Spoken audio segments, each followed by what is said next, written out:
Hello everyone, my name is Peter Hodges and I'm the Qualification Product Manager for Religious Studies at Pearson EdXL.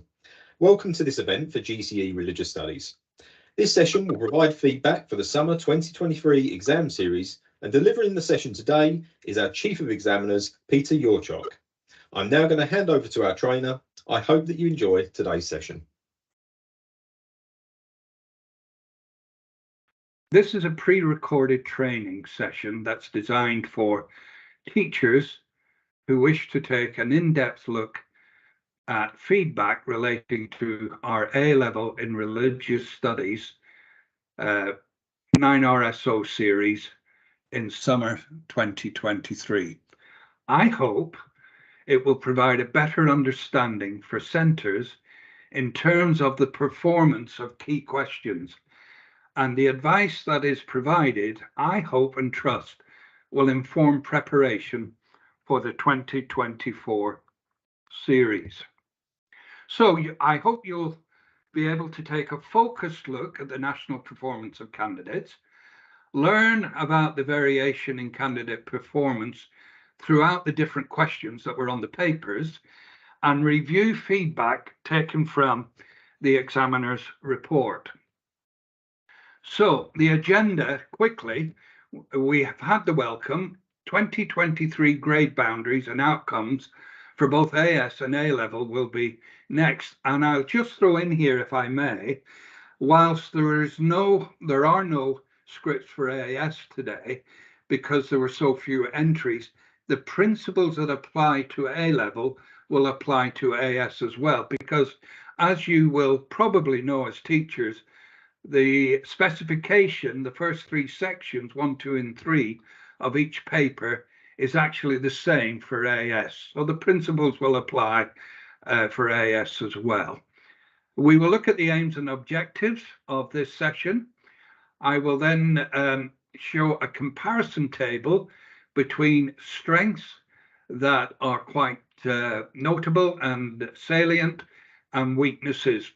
The overall performance will be considered in the explore questions, question 1, in the assess questions, question 2, in the clarify questions, question 3, in the analyze questions, question 3b, and in the evaluate questions, question 4. There will be some assistance or help in terms of preparation for future examinations, and then we will have a look at some key points from the principal examiner's reports. So grade boundaries and outcomes. Here we have the AS individual paper, sorry, not the AS, the A-level individual paper comparison. We'll come to the AS in a minute. As you can see, the paper 1, which is the philosophy paper, the A star kicked in at 72 marks, and the A at 67, the B at 56, the C at 46, the D at 36, and the E at 26. Anything below 26 was considered to be ungraded and didn't reach the level for a grade.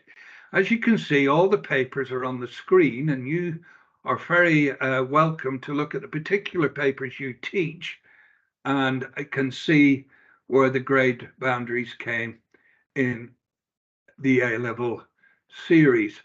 There is slight difference, as low as 68 for an A in Buddhism, and as high as 75 for an A star in Islam. And that's because of several reasons, but mostly the quality of responses. If there were a lot of very good responses, that might push the grade boundary up a little bit. If there were less quality responses of the top level, that might just squeeze the boundary down a little bit. Hence the difference, but not a marked difference between 75 at the top and 68 at the lower end. So here we have the overall comparisons. You can see the AS in the top 5 band. To get an A, there's no A star at AS, so candidates had to get 122 marks out of 162 for philosophy, 122 for philosophy, ethics, and New Testament studies. These are the three papers combined. And you can read down the left-hand side to see the combination of papers. At AS, they were taken with 01, 02, 03 was the most popular, 01, 02 and Buddhism next, 01, 02 and Christianity, 01, 02 and Islam, and 01, 02 and Judaism. Overall grade boundaries for A level are on the bottom 2/3 of the screen. The total mark is 240. And once again, there is slight variation between the A star attainment on each of the combination of papers. The most popular combination, as with AS, is 01, 02, 03. And in order to get to A star, it was 213 marks. Bear in mind, you didn't have to have an A star mark on all three papers. You could have had two really good papers that got A star and maybe an A or even a top B, depending on how many A star marks were achieved on two of the papers, and still get A overall. And the same goes for the A grade, and so on and so forth. The combination of the papers is on the left-hand side, and once again, like AS, the most popular was 01, 02, 03. And then you had various combinations with the world religions below that, going right down to the bottom two, where we had no philosophy, just ethics and New Testament studies and Buddhism, and the very last one, ethics, New Testament studies, and Islam. So what are the aims and objectives today? Well, as we've already said, let's receive and hopefully useful feedback on the national performance of candidates on the 9 RSO papers from June 2023. We'll consider the variation of candidates' performance on the different questions and on the different papers. And you will see in a minute that I've selected scripts from across several papers for us to look at. We'll discuss the examiner's report and then address any common issues. So, paper comparison. Have a look at this table. On the left-hand side, we have strengths, on the right-hand side, weaknesses. And we have sort of some concise, cogent comments that overall give you the sense of why a paper was good and its strengths, and why a paper may have been weakness, and candidates have delivered accordingly. So under strengths, knowledge and understanding of the question and the topic within the question is detailed. It's not merely mentioned, and there is a wide-ranging evidence throughout the skills of critical thinking. So that becomes apparent when the candidate is writing. You can detect that there are logical chains of reasoning and so on. Answers that demonstrate well executed control of the material. It's not all over the place. It follows sequentially. They know what they're doing. You can tell the candidate is competent in their handling of the material. Answers are crafted well, reflect thoughtful structure. That in terms gives us organization. We end up with reasoned and justified conclusions, and they make good use of technical vocabulary specific to the subject. Differing points of view, where relevant, are made in a competent and confident manner. Once again, the candidate clearly knows what they're presenting, and they may well reference scholars, not needed, but the referencing of the scholars correctly certainly enhances the quality of the response. Better candidates offer answers that explicitly and effectively reflect their criteria at the highest level band. We shall be looking at some of the level bands later on. And that should be the aim of every teacher and every candidate, to at least aim for the top band, not always reach it. candidates, but at least aim for it. Weaknesses then. Well, in contradistinction to those on the left, the first one is limited knowledge and understanding of the subject or topic.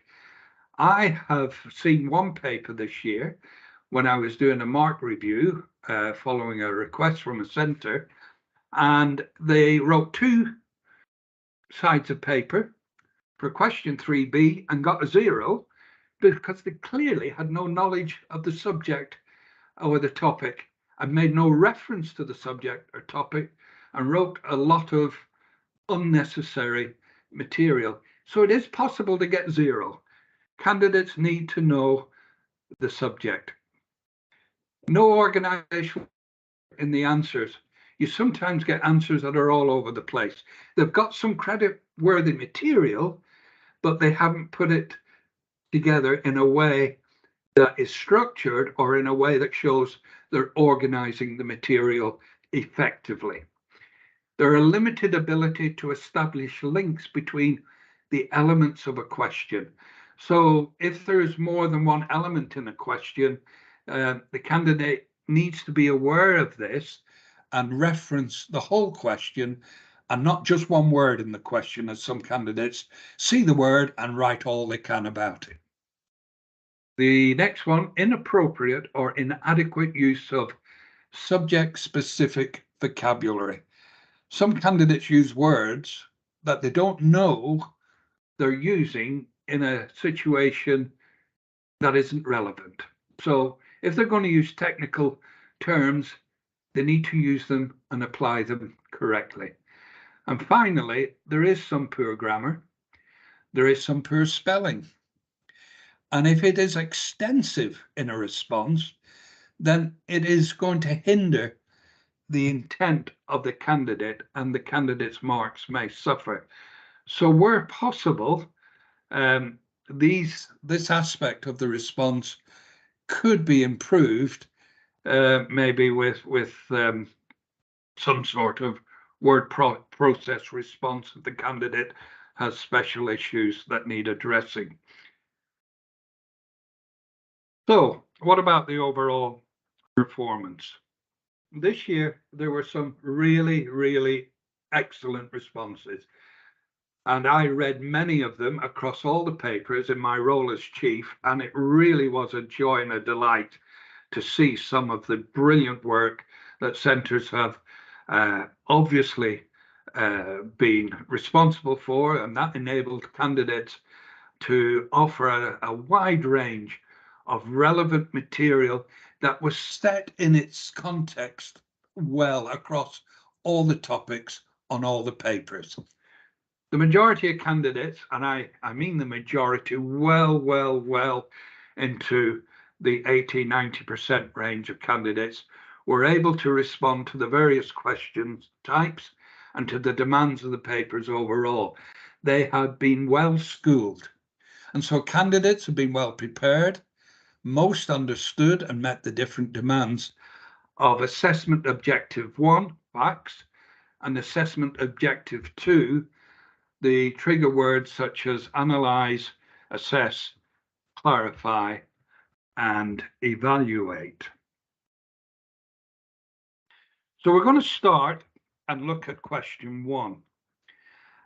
Let me just say at this stage before we go any further, because of time limitation, I have selected a script from O1, from philosophy, from ethics, from New Testament studies, and from 2 of the world religions, Christianity and Islam, because they are the most popular of the world religions. And we didn't have time overall for all the world religions to be included. So on question 1, you're going to see a Buddhism response. And A01, or assessment objective 1, represents in total of the whole A-level assessment 40%. So it's about knowledge and understanding. That knowledge and understanding is demonstrating religion and belief, including religious philosophical and/or ethical thought and teaching, the influence of beliefs, teachings, and practices on individuals, communities, and societies, the cause and significance of similarities and differences in belief, teaching, and practice, and approaches to the study of religion and belief.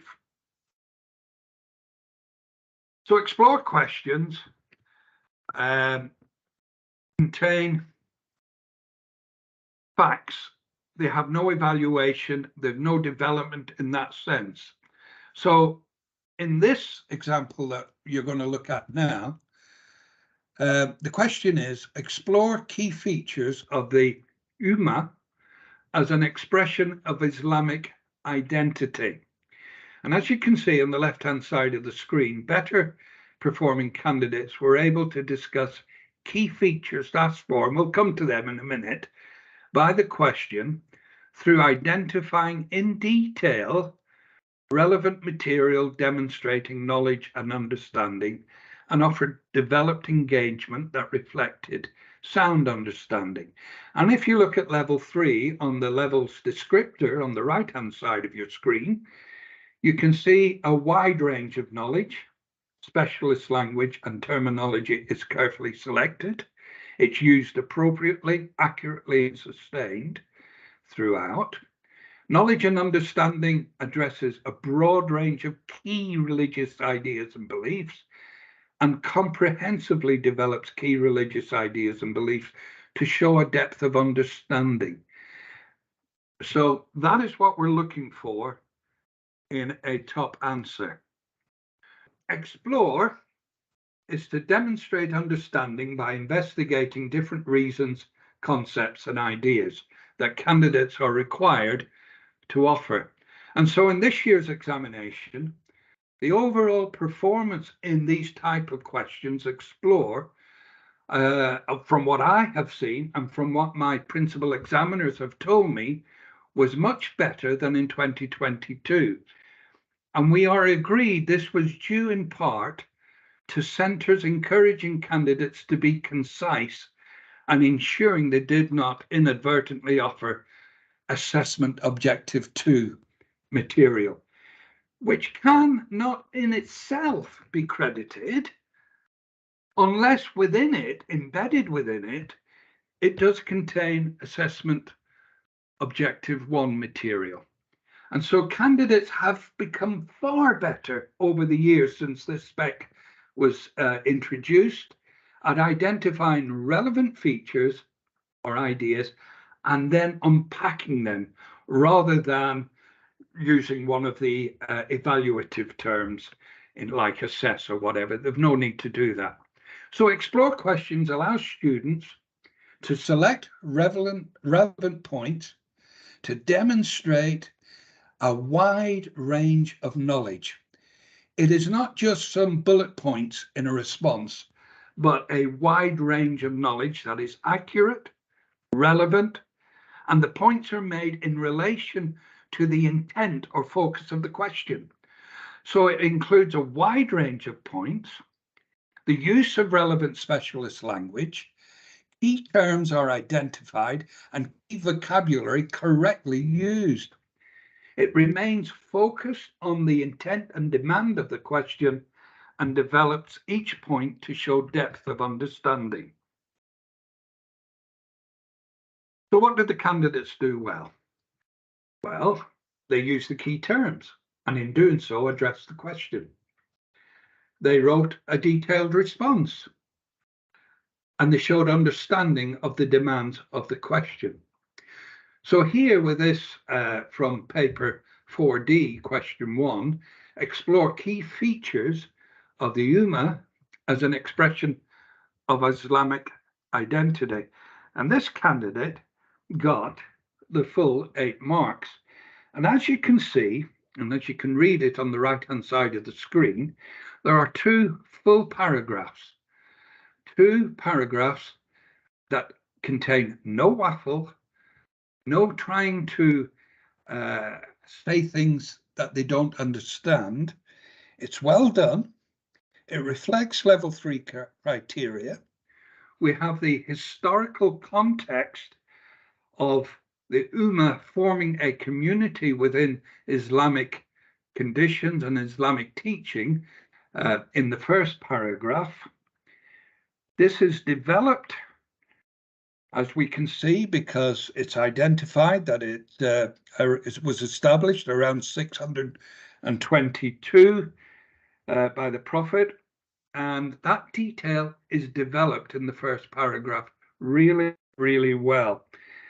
The Ummah in paragraph 2 allows for, and I quote, correct practice. Spot on, excellent point made. And in paragraph 2, they link it to Salah and life is a test. And here we have an answer. We've clearly got a candidate who has full control, is confident in what they're doing, knows what they're talking about. And I would imagine if we gave them another page to write on, they could have filled it as well. So here is an excellent response, and I hope that you will agree with me that this deserves the full 8 marks. I'll go on now to what candidates did not do well. And immediately, if you look on the right-hand side, you can see that this candidate has not filled the page. The words are quite spaced out. So there is probably just over half a page of proper writing here.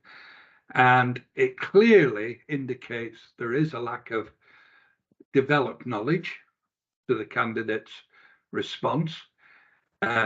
It's short, it's limited, and apart from the use of Salah and Ramadan, there is very little application of key terms. 4 marks were awarded to this candidate, and it reflected level 2 of the assessment objective criteria.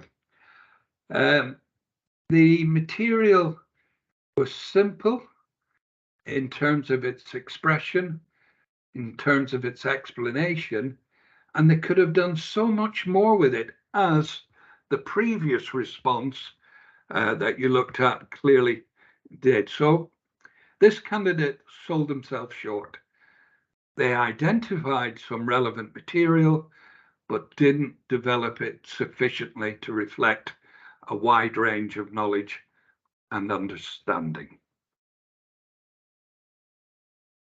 So some of the examiner advice to teachers that was given by the PE for Islam and others: don't give unnecessary background material. You won't get marks for it. Be focused on the demands of the question or the intent of the question. Don't wander. Don't answer a question that's not set. Define key terms carefully and precisely. Develop each point clearly, explicitly, and structure the answer in order to give maximum impact. Assessment objective 2 is the word assess. And when you're assessing something, it requires reasoned argument of certain facts in order to reach a judgment as to their importance, relevance, and the context of the question. So the trigger word assess is very, very important, because if you do the assessing, you'll get 8 marks. If you only do assessment objective 1, that is identifying certain facts, without the assessing, then you can't earn more than 4 marks. So we analyze and evaluate aspects of and approaches to religion and belief, including their significance and study.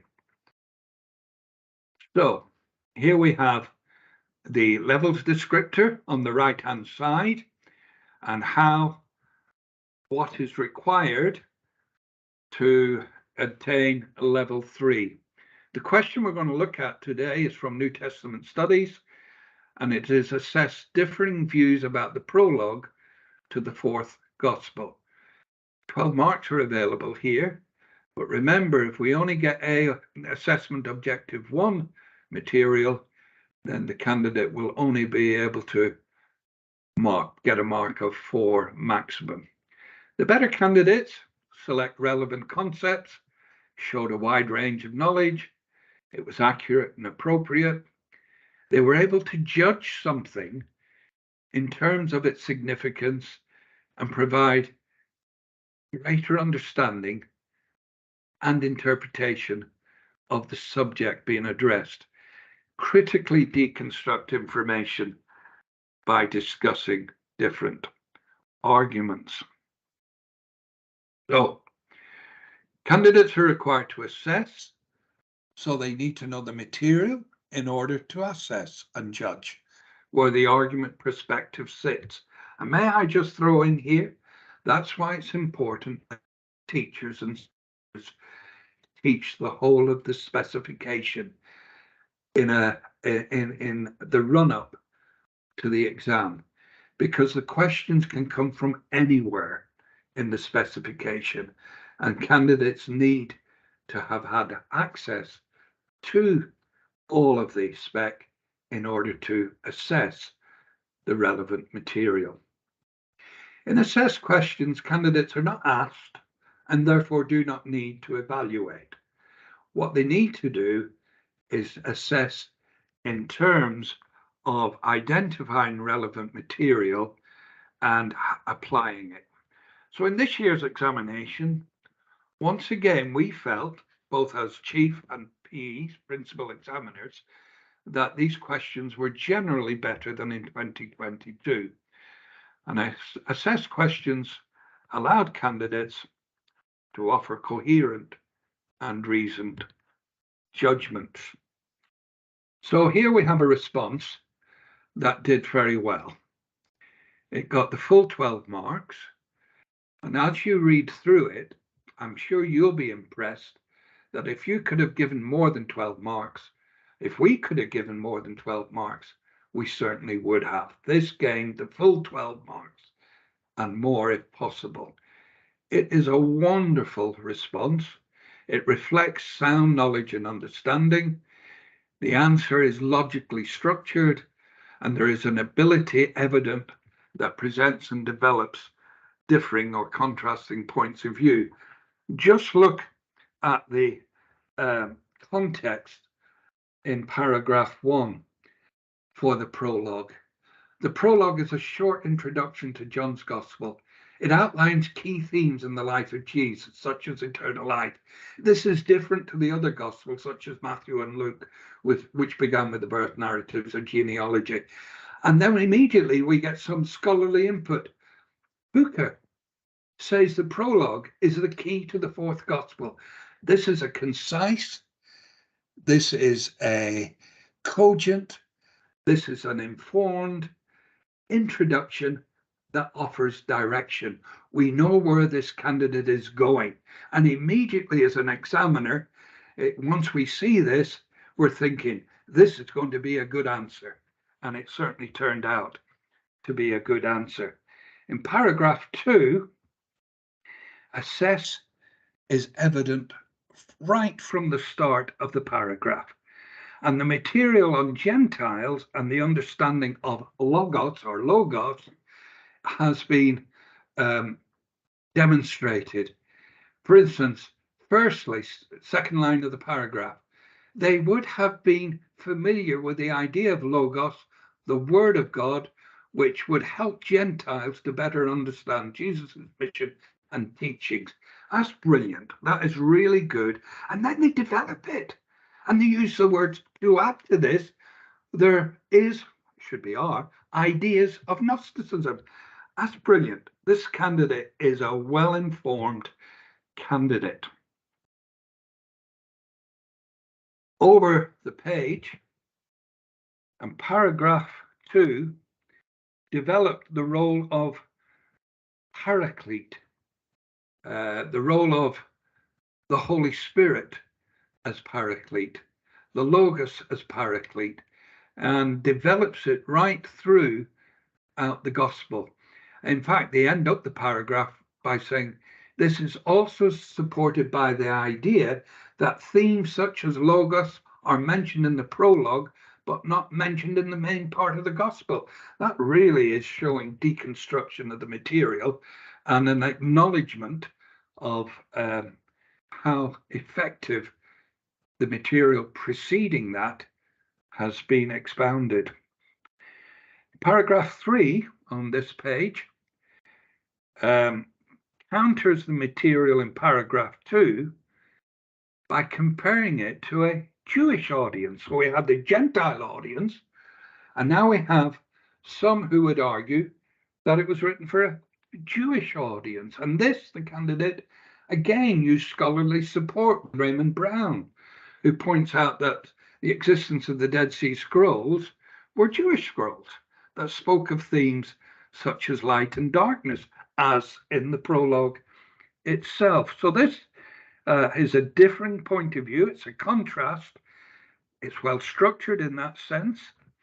And then on the last page, the conclusion. A bit like the introduction. It is short, concise, cogent, and effective. Certainly, it's a reasoned conclusion. So let me read it to you. To conclude, the prologue does illustrate both Gentile and Jewish themes. Brilliant summation. But it's likely, and I like this, that it is a later addition. This is because it seems to explain ideas of the gospel, but also add in extras such as logos, so may have been edited at a later date. That is, the Gospel of John edited at a later date by a redactor. Absolutely superb response. And I challenge anyone to say that that's not worth top of the shop 12 marks. And I hope you agree. Now, one that did not do so well. So immediately, when you look at this, you see there is just under half a page of script. You know this isn't going to have the material needed. In fact, this actual answer does not develop the assessment objective 1 material. But interestingly, right at the top of the page, the candidate makes a note that about the scholar Hooker and key to the gospel, and that's how the candidate starts the response. What a shame they didn't develop the material in those, what are there, 10 lines? What a shame, because there is some relevant knowledge and understanding evident. The quote that I've just mentioned, the theme of Hellenism. There were some prophecies about the Messiah identified, but the relevance to the question is not explicit and it's not clear. The response loses focus on the demand and the intent of the question. I think we can sum this up as being brief and very limited in quality. The candidate got 3 marks because there was absolutely no development of the material that was relevant. On a good day, might have got 4, but 3 is just about an accurate reflection of what this candidate deserved. So, what should candidates do? They should provide a comprehensive assessment of the relevant, right material if they want to get a higher mark than 3 or 4. They need to stay on topic. Guesswork does not replace knowledge and understanding of the topic. No matter how good your guesswork is, if it doesn't reflect knowledge of the topic, you're not going to get very many marks. The response should offer clear identification of differing views or differing points of view. And that was clear in the first response that we just looked at. Very clear indeed. And they should ensure that assessment objective 2 material is offered as well as assessment objective 1 material. The first response was full of AO2. The second response had nothing from AO2, hence its poor mark. Right, we now come to question 3A, which is the clarify question, where a candidate is given an extract based on the anthology, and they have to clarify certain points. So there are 10 marks available for this, and the aim of a clarify question is to offer additional or further information so that the point that has been identified in the extract can be more fully understood. On that basis, then, it is important to, 1, link the identified key idea, concept, to references from the extract. That is very important. The question clearly asks for that. You have to make reference to the extract. No reference to the extract means a weak answer. Secondly, demonstrate knowledge and understanding in relation to the material in the extract, and use subject-specific vocabulary and offer detailed and developed answers. So, clarify means identify key ideas and explain key concepts. You've got the levels descriptor on the right of the screen, and these are generic, but they are relevant for AO1, which is what the material is. AO1, assessment objective 1, is factual. So in this year's examination, the overall performance in clarified questions, we believe, was similar to that of 2022. And this is due in part to the fact that a sizable number of candidates are still not fully engaging with the clarify aspect of the question, but instead they are either regurgitating or paraphrasing the extract itself. The question doesn't ask for that. It asks for clarification of issues within the extract. And centres need to focus on this because there are 10 marks available.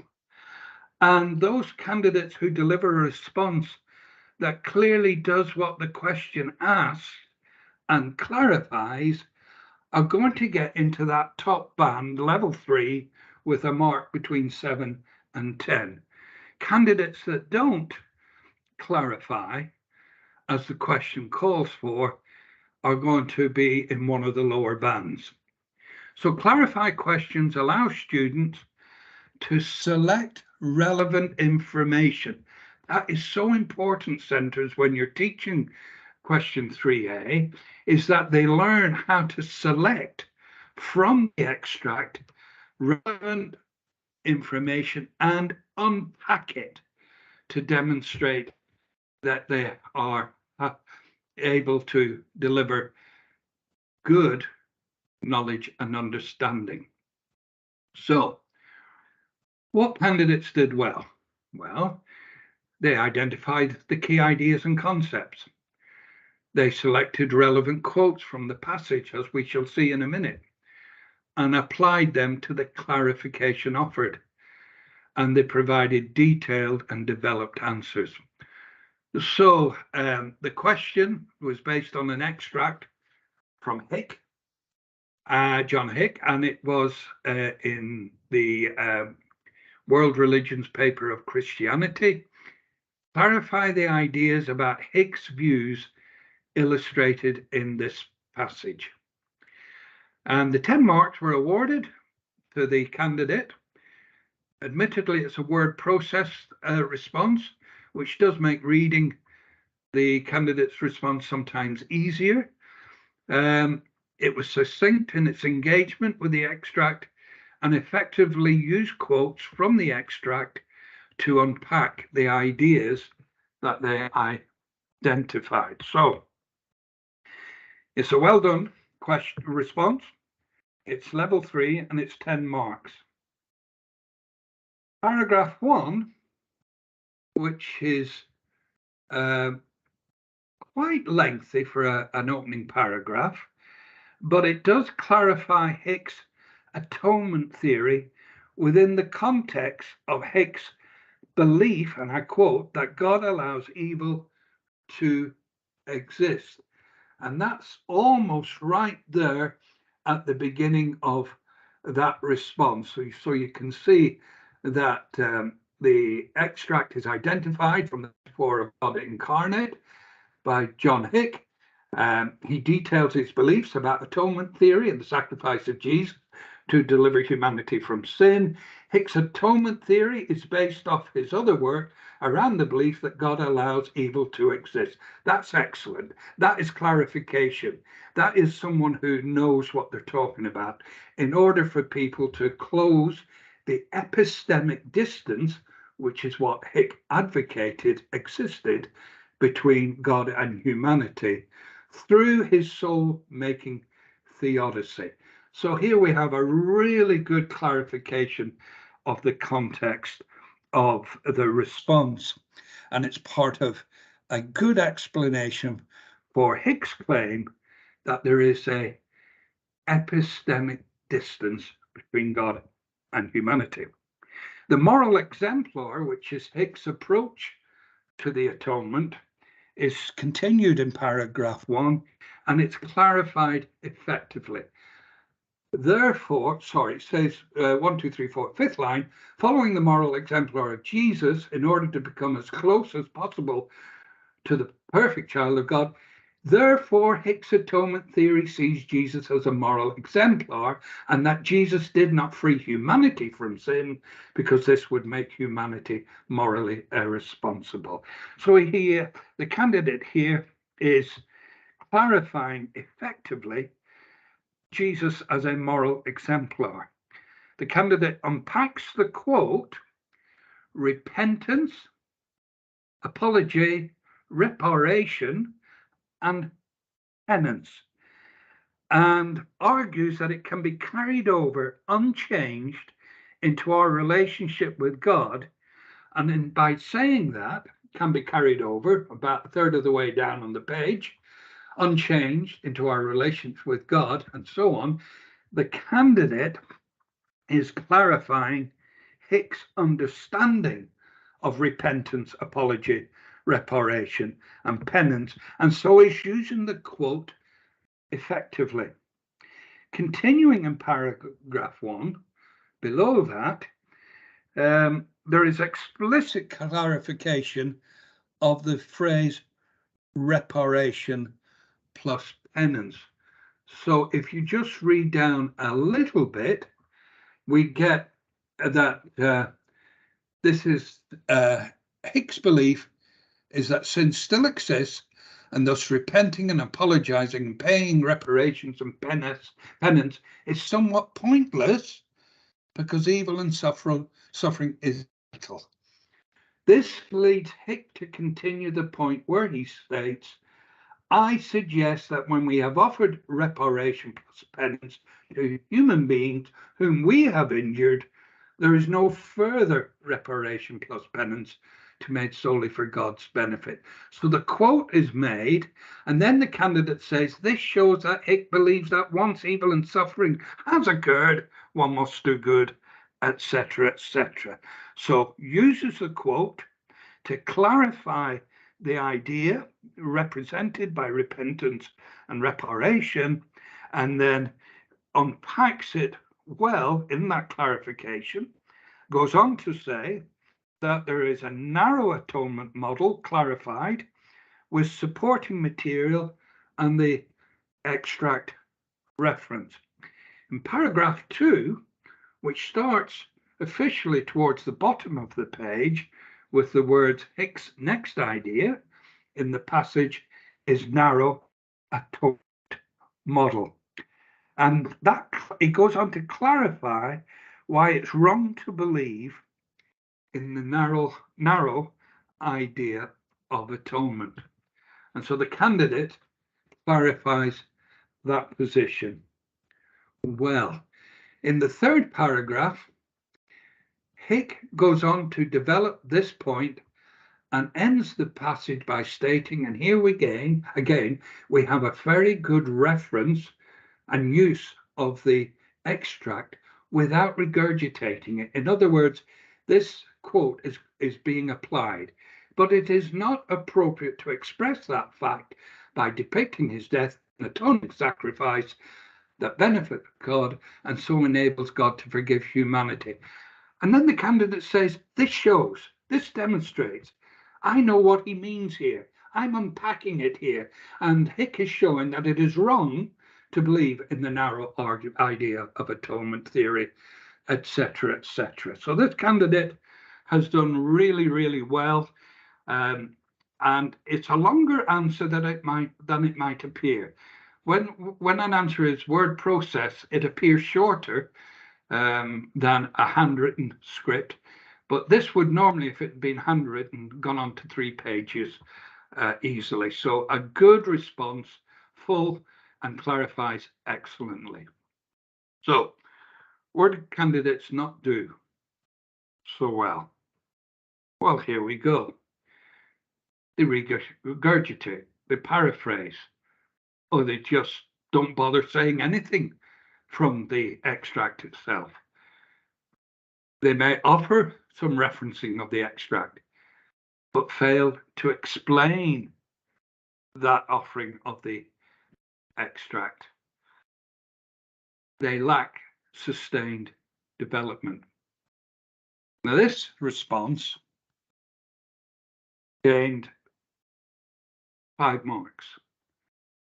And you can see that the answer is a bit simplistic in the attempted clarification taking place.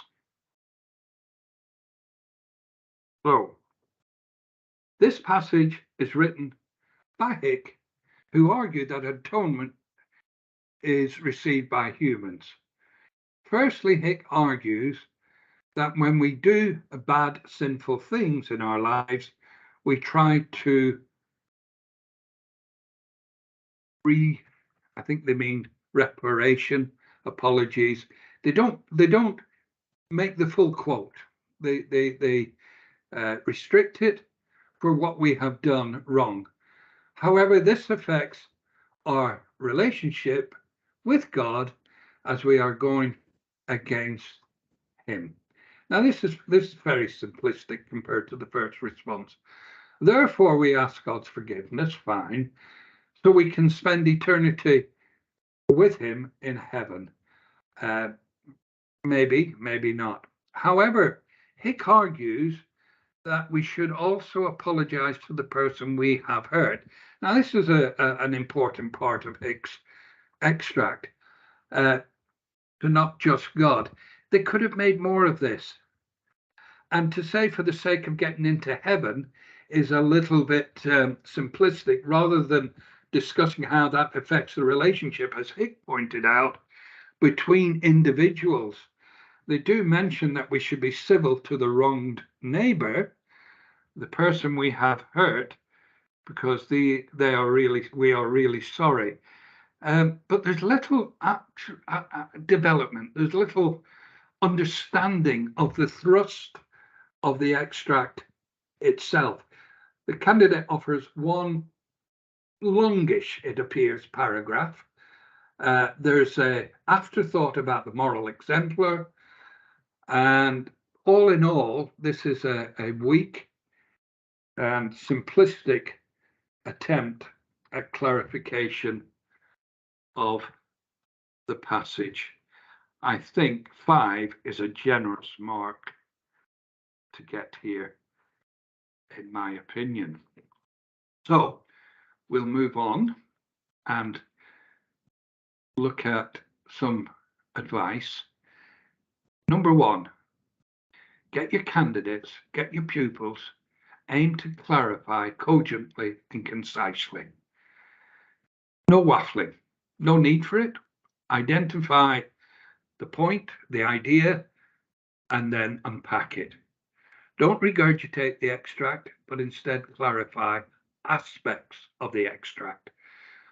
Explain the terms clearly when needed to demonstrate that the candidate understands the words being used, and then use the technical language where appropriate.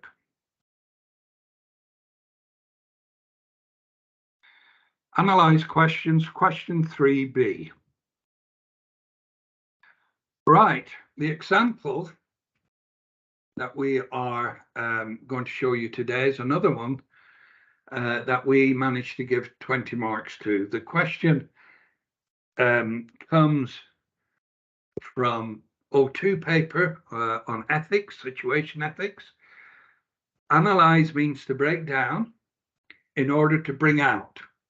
So we break down something to bring out something essential about it, whether it's elements or structure or something else. So we break something down out to bring something to the outside. So the analogy could be you break an egg to get the yolk.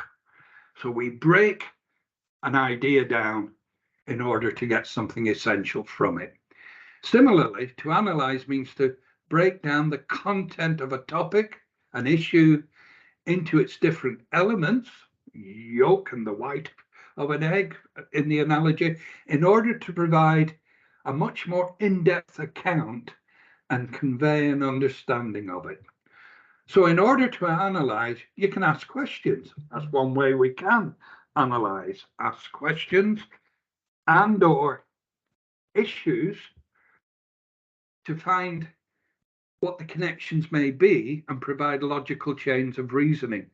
In doing so, you can come to judgments regarding the importance, the relevance, significance, or whatever of the idea or the aspect that is being analyzed. So, analyze is deconstruct information and or issues to find connections and provide logical chains of reasoning in order to make judgments regarding their importance and relevance to the question in context. And in this year's examination, the PEs and I, principal examiners, thought that the overall performance with the analyzed questions, the 3B, was better than in 2022. And we felt this was due in part to less candidates repeating the material word for word from their response to part 3A. In years gone by, candidates would answer 3A and then they'd answer 3B and use a lot of the material they used in 3A. That would not end up getting a lot of marks. But firstly, the material in 3A is assessment objective 1, facts, whereas analyze is we need to focus on assessment objectives 2 and unpack what is going on. Analyze questions allow students to construct coherent and reasoned judgments of the full range of elements in the question, which are fully supported by the comprehensive appraisal of evidence. And let me say right at the start, candidates do not need in 3B to spend time contextualizing the quotation and where it comes from. They're wasting their time, which could be used to analyze. All of that should have been done in the response to 3A. So here we have an answer that has been well done, and I've put on the screen so that you can see the full range of the generic mark scheme. There are a lot of marks available, 20 marks. And in order to get up to the top levels, one needs to clearly show that they are developing the material and not repeating the material, and that they recognize that there's a wide range of knowledge and they can deconstruct critically for the top level the material they are using. So what did this candidate do well? Right, well, they got full marks. You may read this and think to yourself, full marks. It could have been done better, but it still gets full marks. Answers, this is a good example of answers that don't need to be whatever we consider perfect, but they are good enough to meet the criteria at the top level band and the majority of that criteria. So if I just go back one step, you'll see there are 4 bullet points. A wide range of knowledge in level 5, critically deconstructs, etc., makes connections and constructs coherent. Well, let's say the candidate definitely reflected the first 3 bullet points, but reflected more the bottom bullet point of level 3 rather than the top bullet point of level 4. There's a slight difference. Bullet point 4 on level 4 says constructs coherent and reasoned judgments of many, but not all of the elements in the question which are supported by the appraisal of some evidence.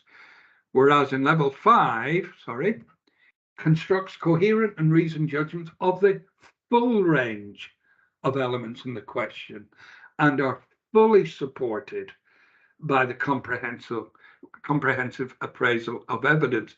And so, whilst an answer might reflect 3 of the bullet points in full, and maybe not quite one of them, if the other 3 are done that well, there will still be the full marks available because the majority of the response meets the criteria required. So they unpack the question, they include a wide relevant range of knowledge, they apply analysis, they think about how the analysis added meaning to the topic, and they demonstrate that they thought about how the analysis added meaning to the topic. They kept the answer sustained and focused throughout. This response does that. So the question is, analyze the view that situation ethics fails to offer a convincing morality. Now let's just, before we look at it, identify the elements in this question. Obviously the trigger word analyze. The view that situation ethics, that's an element, fails to offer, that's another element, and then convincing morality. That's another element. So this is an example of several elements that need addressing in order to reach the top of the band. And this candidate does that. Paragraph 1, half a page, it unpacks the concept of situation ethics. And there's a wide range of relevant and accurate details, such as it being relativist, based on agape. Fletcher claims that people were moving away from legalism, and so on. So we've got all that in the opening lines of the first paragraph. Excellent. And then the candidate identifies the teaching of Jesus as one of Fletcher's points to wrap up that paragraph. So that's good. That's a good start. Paragraph 2, and the candidate has indicated they're using the letters SE for situation ethics. That's fine because they identified this intent to do that on the first line of their response. So situation ethics receives some analysis now in this second paragraph. There's analysis that is evident with the unpacking of the term relativism and belief in anti-realism. And the candidate gives us a signpost of where they're going in the first sentence. So situation ethics is an ethic based on moral relativism, which is the belief in anti-realism. And if you carry on reading there, you will realize that that is exactly what the candidate is doing. It's unpacking the term relativism and belief in anti-realism. There's an importance in the second paragraph identified of the individual being at the center of situation ethics. And this is explored really well in paragraph 2. And we go on to paragraph 3, where the candidate now offers criticism of situation ethics. They're doing it well. There's a different point of view to be approached. So they say, however is the pointer, there are also issues within situation ethics, moral relativism, because there is no clear basis for which decisions are to be made. And so we have this contrast and criticism of situation ethics, and the paragraph goes on to claim that it is convoluted and subjective in nature. In paragraph 4, we have identification of the 4 working principles: personalism, positivism, pragmatism, and relativism, and each one of these are explained and unpacked accordingly. In paragraph 5, we get criticism of situation ethics offered. For example, the candidate points out that Pope Pius argued that situation ethics was individualistic. A good point, that it was impractical, and according to the candidate and Pope Pius, was heretical. And again, the candidate has clearly set out an explanation of why they believe that to be the case.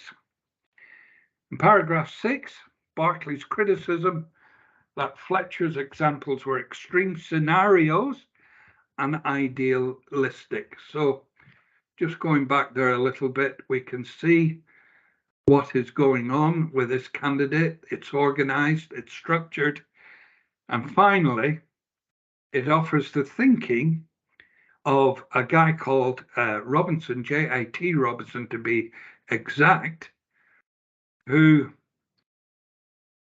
had a belief that no normative ethic has a monopoly on moral truth.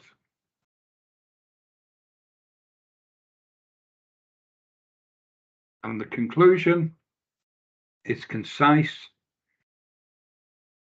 and well reasoned. A good answer.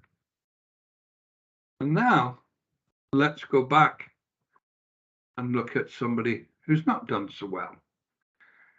And if I just go down quickly, you'll see that this is a 1-page answer for 3B. And really that tells you, before you start to read it, that they're not going into enough detail. It reaches level 2, it reaches 6 marks. So it is a sort of mid-level 2 band response. There is some knowledge and understanding evident.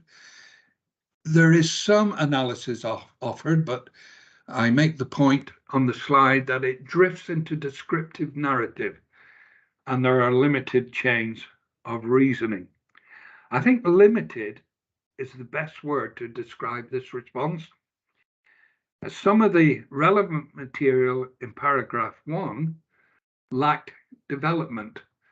And paragraph 1 sort of starts, situation ethics, although very universal and able to adapt over time along with society, it does not demonstrate a clear path to take when faced with moral dilemma. Why? They could have developed that more. Therefore, actions may not always be as intrinsically good. Why might they not be always intrinsically good, as the individual would have hoped? Well, they could have developed that a little bit more. Because all situations are different and unique. Examples would help here. Fletcher developed his basic principles to help us have an understanding of why we do not need prefabricated rules and laws and principles. The candidate could have identified those principles, could have explained them, just like the first candidate did, was aware of the principles. Had they forgotten them? Be shame, because they could have done a lot more with this response if they had remembered them. There is some recognition of Robinson's influence, but as with the rest of the response, this is brief and limited, and it's the last few lines on the page. Robinson developed agape love. However, provides situation ethics with a demonstration from Jesus of how to always show unconditional love to others. This is thin in terms of development. It's not really a reasoned conclusion from the preceding material. And so I think 6 is just about spot on a mark for this response. So what can we do to ensure that we're going to go up into the level 3 band?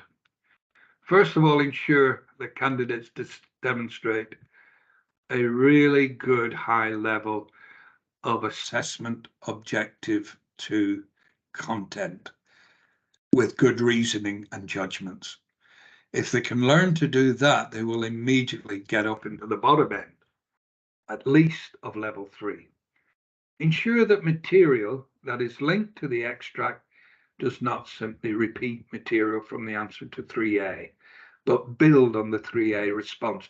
Once again, the 3A is almost like a platform on which to build in 3B. Ensure that the answer is well developed and sustained. The second one doesn't do that we looked at. And provide a well-balanced, structured, organized argument that has the application of an ethical theory, in this case, situation ethics, with some relevant scholarship. The scholarship was there in both, but in the second one, it was almost like an afterthought in the last 2 or 3 lines of the response. And so we are going to come to question 4, which is the big one. It gets 30 marks for an answer, and it is one that isn't difficult to tackle if you prepared yourself in correctly, or if the candidates are well prepared. So what does evaluate mean? It means to consider several options, several ideas or arguments, and come to a conclusion about their importance, value, and significance. If it's a narrow response and there are not several options or ideas or arguments identified, you're not going to get into level 5. Evaluation, or to evaluate, is about critical appraisal, about critical engagement, about critical exploration, not just stating mere information. Reasoned judgments are fully supported by the comprehensive critical appraisal of the evidence. And a good top-level response draws together arguments in a convincing conclusion that brings the answer together.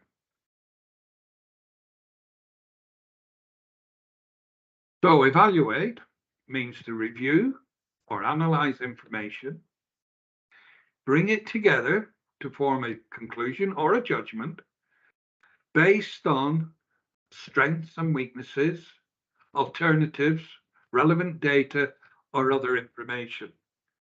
and come to a supported judgment of a subject's qualities in relation to its context. In this year's examinations,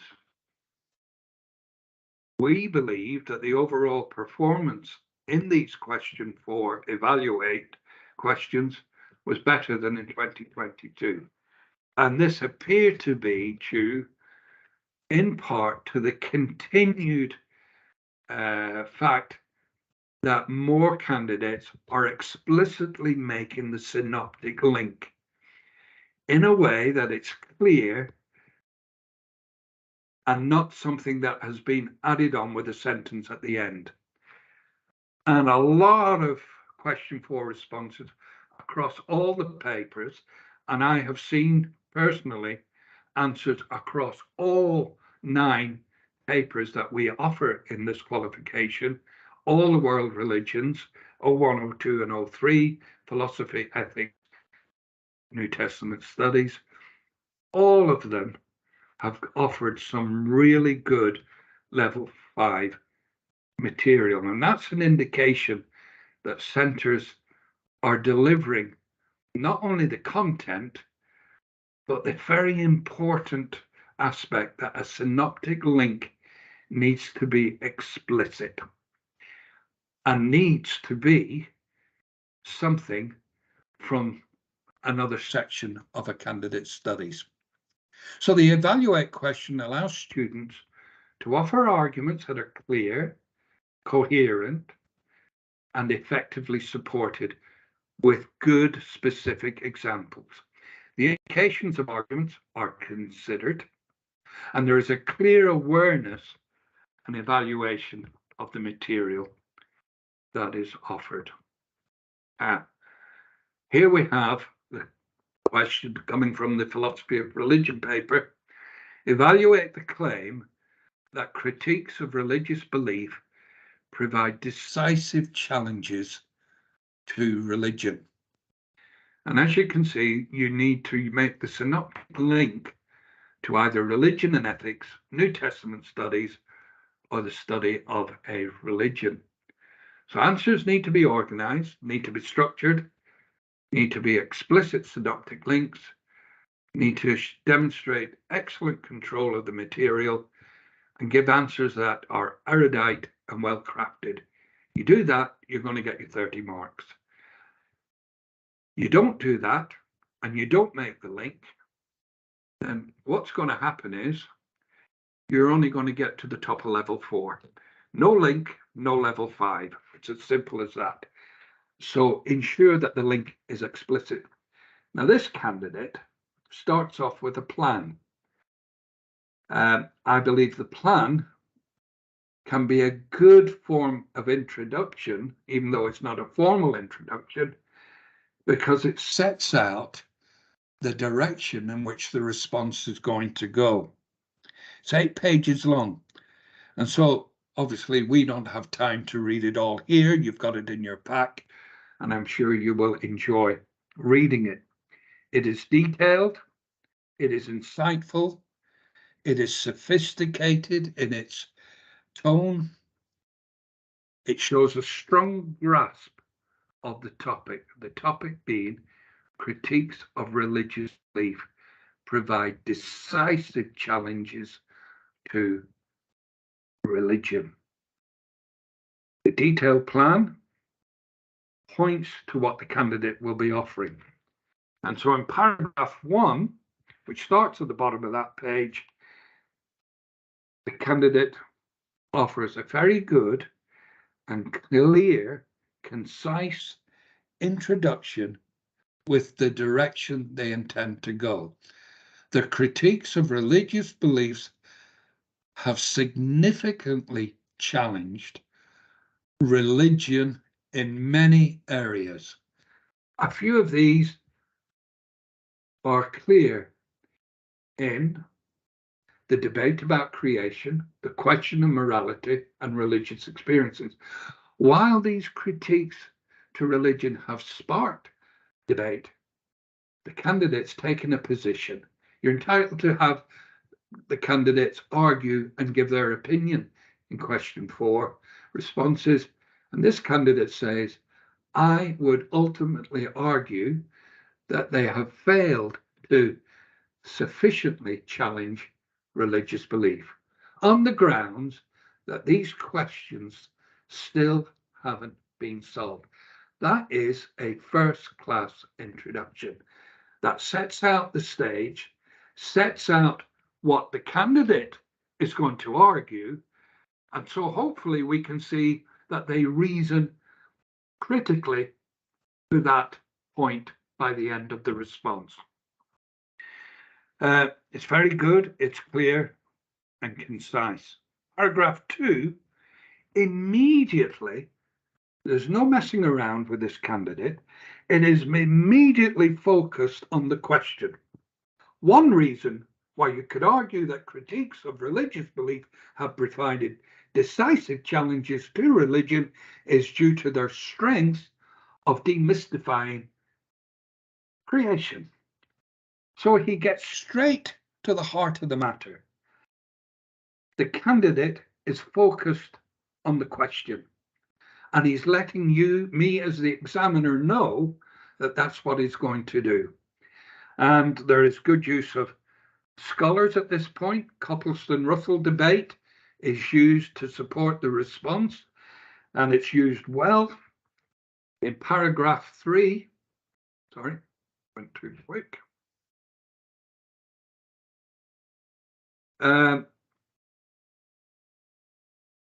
Paragraph 3 makes good use of scholars in the clear evaluation.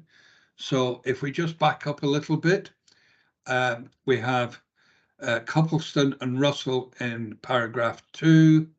We have Hume in paragraph 2 as well.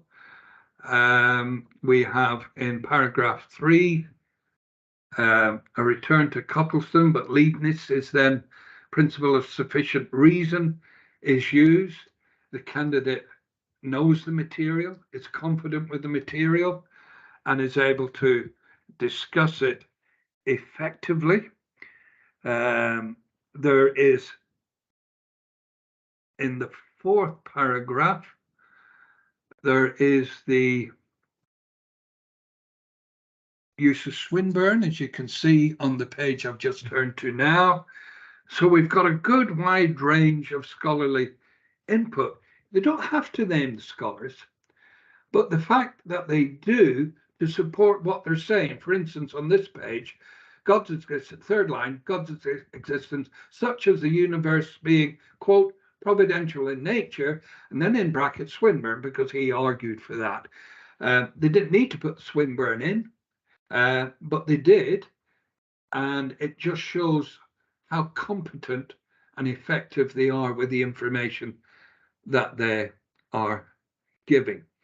Now, in the next paragraph, there's a differing point of view. Another reason why you might argue that critiques of religious believer have decisively changed is due to their challenges to morality.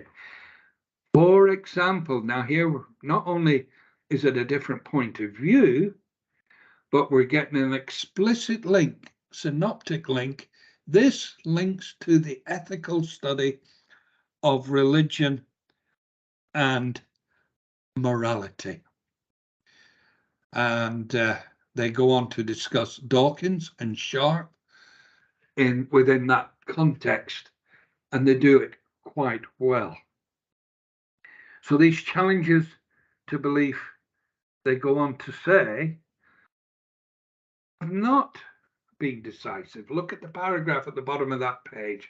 However, you could argue that challenges to religious belief have not been decisive, as religious language theories have been strong in proving the meaningfulness of language.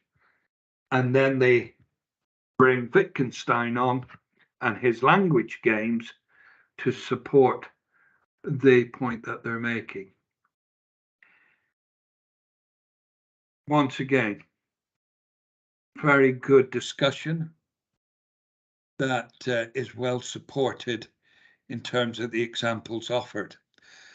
Then the next paragraph at the bottom of that page.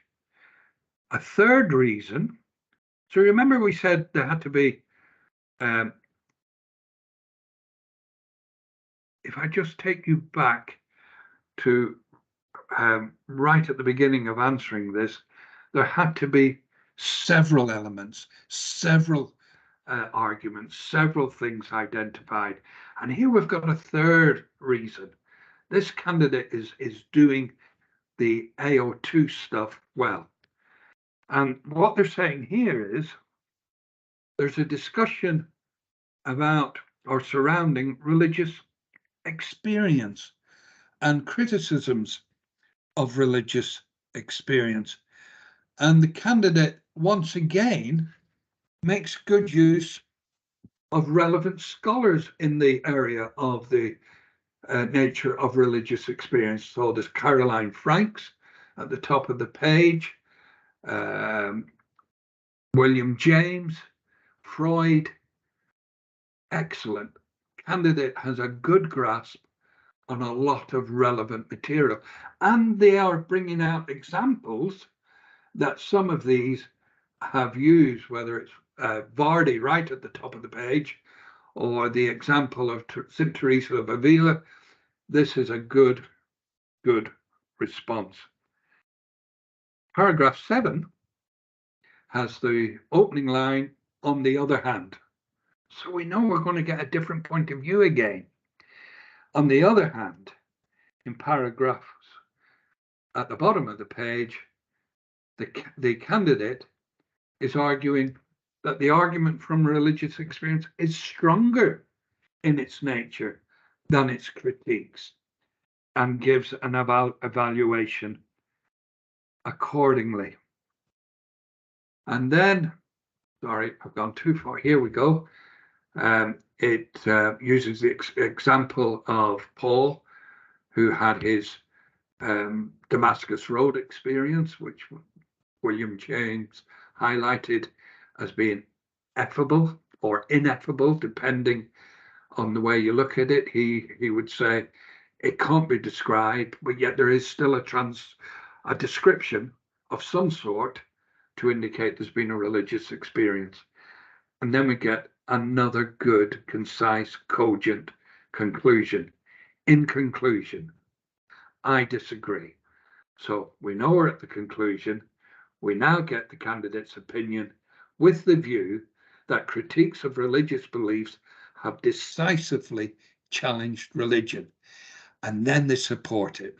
This is largely because debates surrounding religious experience and God's existence continue, and how critics have failed to discount religious claims. That is really a thoughtful and well thought out conclusion, brief, but reasoned and accurate. So we have a really good response there that has everything: synoptic link, control of the material, well crafted, well structured, and well argued. Deservedly 30 marks. Another one that if you could have awarded more marks, you would have done. Gets to 30 effectively and comfortably. So what they didn't do well? Well, many candidates don't provide, or many of those who didn't do well, didn't provide a synoptic link. I reviewed one paper recently that we were asked to review, and there was no synoptic link, and the material wasn't really well developed, but it had to stop at question 4, at level 4, because of not having a synoptic link. There was a lot written. Maybe development wasn't as much as it should have been, but there was a lot of evaluation going on. And unfortunately, you read some of these and you think, oh, if only the candidate had developed that or developed that, they'd have reached level 5. Now this one is a level 2 response, so it's well down the pecking order, and it only received 8 marks, and you'll read through it, you'll see why. There's a fair introduction in this little 3 lines and a bit introduction. That's fine. Some direction indicated, including works from a range of scholars such as Aquinas and Hume, but they didn't deliver on that. Paragraph 2, the existence of God is the focus here, rather than religious beliefs. And may I say, many candidates, or a fair number of candidates, made that error this year. The question didn't ask you to critique arguments for the existence of God. The question asked for critiques of religious belief, providing decisive challenges to religion. Those who offered critiques of the existence of God needed to do it and connect it and embed it with critiques of religious belief, providing decisive challenges. This candidate has offered us some focus on the existence of God in paragraph 2, rather than religious beliefs. Hume is mentioned, but the relevance of the paragraph is extremely limited. Then we come down to the second page. Again, not addressing the question as set, more concerned with experiencing God. Talks about analogy, you can see it there on the page. About symbols, they talk about Sikhism. Maybe that was an attempt at a synoptic link, but it's not explicit, it's not clear, it's not really offering it. You can see within Sikhism there is a concept of taking, I can't quite read the word there, and become closer with God. So what we have here is a candidate who knows some things, but isn't answering the question as set. In the final paragraph, 1 sentence, 2 lines, that adds nothing to the response overall. It says, overall, one reason why there has been critiques of religious belief is because of ideas from scholars. I mean, what is that? We're not getting the scholars relevant. And so a candidate, I think here, and I don't want to be too harsh on the candidate, has said, I've got to write something. I'll try and make it look like I know what I'm talking about in terms of the question, but they haven't quite done that, and they haven't done the question justice. So, wrapping up question 4, synoptic links or connections do not have to be extensive, but they do have to be clear. They do have to be explicit, not like they were in that second response, a sentence, a passing sentence, without even using the word link or connection or anything like that. Candidates who are expecting 30 marks, or a large proportion of the 30 marks, need to be prepared to write at length. They really do. If they think they're going to write 2 pages, even with small writing, and they're going to get 30 marks, that is very doubtful. The 30-mark question should be fairly lengthy in terms of content. The content needs to be coherent and reasoned judgments of the full range of elements, again, of the question. So the critiques of religious belief, etc., as this question was, and then sustain their focus on the question as set and not give irrelevant material.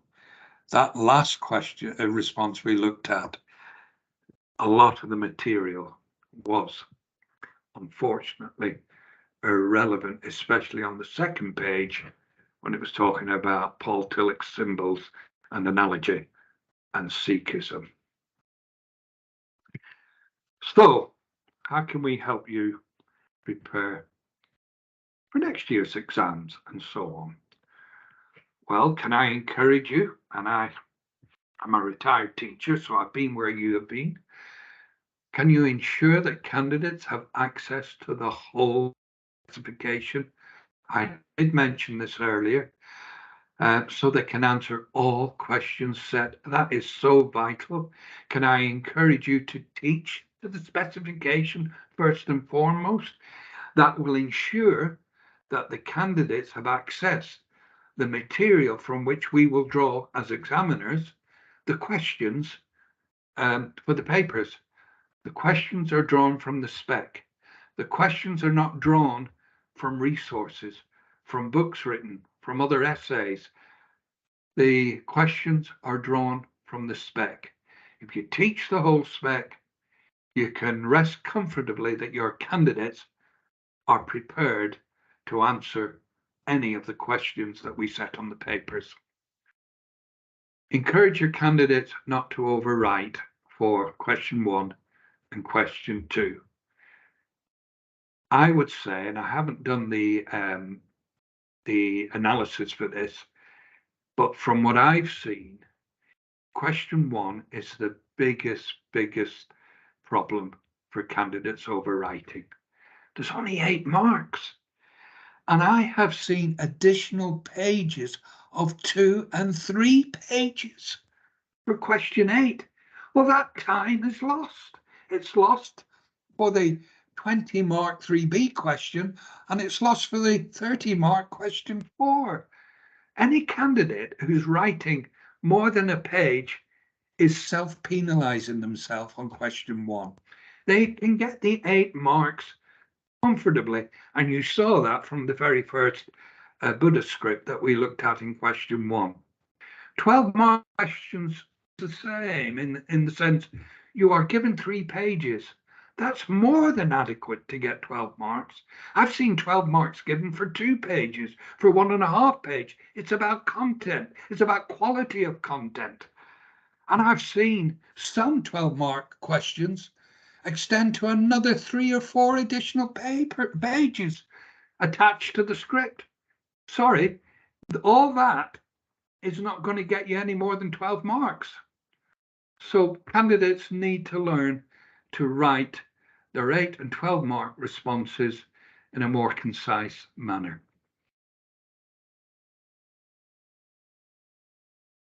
So 1 or 2 key things to say. Focus closely on the question. Get candidates to read the question once and read the question twice and identify its elements. Where it's solely AL1, Assessment Objective 1, the focus should be on specific, accurate, relevant information. Where there is an Assessment Objective 2, whether it's assess, analyze, or evaluate, the AO2 element is what should be the major focus and should consist of the majority of the marks for that question. Reasoned judgments should be made, which are justified with accurate information. So centres would do well to practice offering responses that include a reasoned judgment, that are focused, and that are justified with accurate information. If candidates practice that, they'll deliver that in the exam. The longer final question, candidates must carefully select accurate information that ties in closely to the question. And the 30 mark response that we looked at today is a good example of that happening. There's good trigger words used. There's good work, good phrasing at the beginning of each paragraph that links each paragraph. There is good structure in that sense. And so candidates should ensure there is depth and breadth within their answer if they want to reach the higher levels of the mark scheme, not forgetting the explicit synoptic link. Critical deconstruction of ideas is incredibly important for this question. And yes, it is a long answer, but it is a question that, if it's done well, is very self-satisfying for the candidates as well, that they can write they can have an extended piece of writing and score up in the level 5 band. Many candidates did get 30 marks this year. So it's not just the odd one. And remember, we as examiners are told every year they can use the full range of marks. So if something deserves full marks, it should be given.